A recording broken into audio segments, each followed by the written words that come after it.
Hi, welcome to Ocean Yumi's channel. So yesterday I was at Peckham. Um, the shop what I thought the shop was, it wasn't the shop that I thought it was. To be honest, the shop where the altercation happened further up, near the butchers, near the Clark shop up that end, right? So that shop, I remembered when they turned it into a hairdresser's because it wasn't a hair shop before. But yesterday when I went there, like you can see all the posters where they tore down all the posters, rolled them up in a ball. I literally didn't take pictures of all that. Like they pulled it all up in a rubbish where the people stuck on the shop. Um, little things like how they felt about the situation and stuff like that. As you look further along the shop, I saw a picture with the man with his hands around the woman's neck and where one of the people stuck the picture. So I don't know, but apparently there's a person who owns a few of the shops on Peckham Road, on Peckham High Street. Also with that shop, including that shop. So he will start up business. This will not stop him by, you know. I thought there'll be people there when I got there yesterday. There was nobody there. I mean, I know the day before they were there for 2 days, but I thought it would have been continuous, judging by what was said and done. Now, spoke to a few people. They said that how it would have been a different story if it had gone the other way because the the the boys, the young boys, probably would have taken action, right? So if anything, it stopped the boys from taking action because it could have gone into a whole nother something else.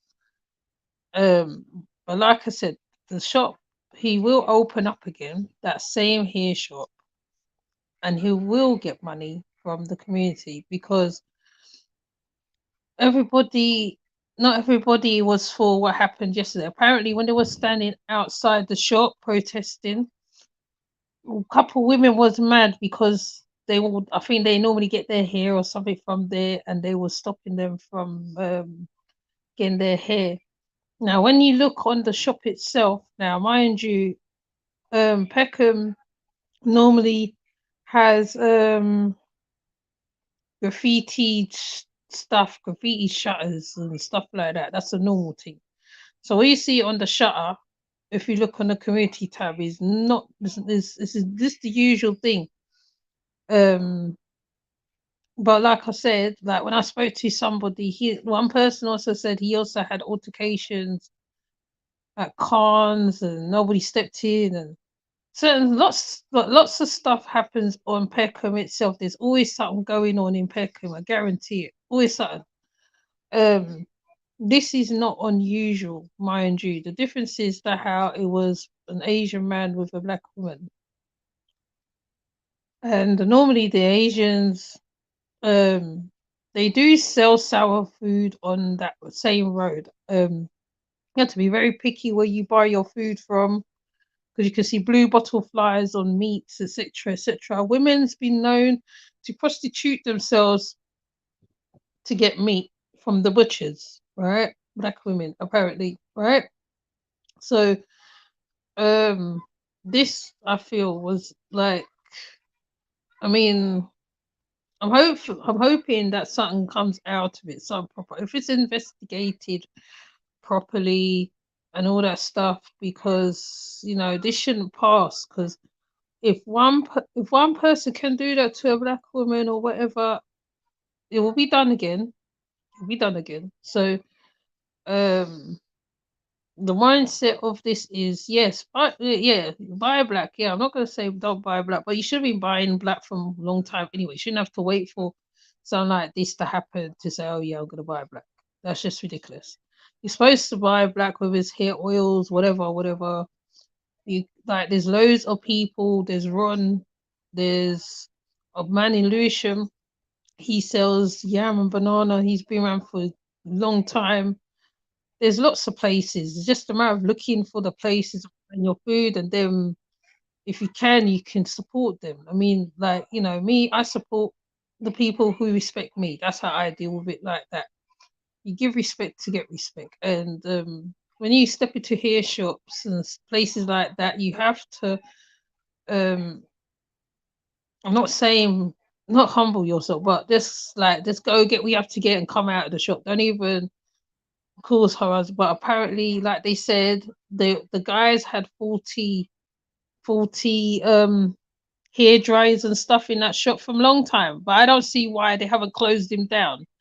Because I know normally when something's up and whoever gets word of what's going on, they normally shut the shop. That shop should be closed for a long time because of the 40 whatever appliances he's selling. You're not supposed to sell 40 appliances to people anyway. Um, he said apparently he was going to exchange, give the woman an exchange, but it I don't know. I don't think that's not how it looked like from where we're sitting right now. So at this point, I'm just going to keep an ear, keep a watch, and see what's going on. I know that shop's going to open. Right. If the shop open, I'm definitely going to take a picture because then you're going to see who walks in there. Right. So even though right now, like I feel the certain people's on certain platforms, I mentioned no names or colors, whatever, is taking a mick out of the situation. But my thing is, if that happened to your to someone you know, what would you say? Like if the shoe was on the other foot, right? Mind you, everybody buys hair dryers, everybody gets makeup, some people buy makeup. Like it just doesn't, it doesn't make sense. Like England is like a hotbed of tension. Like as soon as something kicks off, it's like something happens, and then that's when you see people wear out their dirty heads and they start putting up certain stuff, and then you're just like, why? But like I said, just like cons, that shop would open up. It's gonna open sooner or later, right? But it's not the shop that I thought it was. The shop I thought it was the one with the lady where she's on. There's like an Indian Jamaican lady. She does be on the cashier thing. I think they're lower down across from the no, I think they're near the Superdrug, somewhere near there. I think they're up the road, not too far from the Superdrug. Those guys are normally okay. You walk in and just ask what you want, whatever, they give it to you. There's no drama, and then you walk back out. So I don't understand why this man couldn't just do it a simple thing as an exchange. But I'm not going to repeat myself. But like I said, I took a picture of the shop. Um, there's reminiscence of people stripping the papers off of the shutters and rolling it in a ball. Well, I don't know whether it was the Asians who did it or what. People scoffing as they're walking past the shop, scoffing, not scoffing. Um, some people taking pictures of the shop. Um, yeah, it's kind of like that. The atmosphere there is interesting though because things still move, still continuing as in Peckham. Peckham never stops. Peckham's one of them places where life doesn't stop. Life continues. And if you've been around Peckham and you sit and you know what's it like down there, you know what I'm talking about. It never stops. It never stops. It's continuous. Because there's loads of choices. There's loads of places to go. You don't even have to go to places like that. Like like like if you have to, you can buy your stuff online if you choose to. You can choose specific shops. Dennis the Butchers is down there. There's a variety of shops. There's Gambians down there. There's Nigerians down there. There's probably other people down there, which I don't even know about. But See this here. If nobody haven't learned from this, I don't know. Okay, I don't know. I know for me, right? You have to know. You have to check the temperature where you're walking. Be aware of your space where you're walking. Watch everything. Be very observant. Be very observant of people, places where you at, because you have to read that space. Because it doesn't always look what it is and is what it is. So with that said, I'm gonna come off of that's what I just update you on what I seen when I went Peckham really. So with that said, I will see you. Take care. Bye.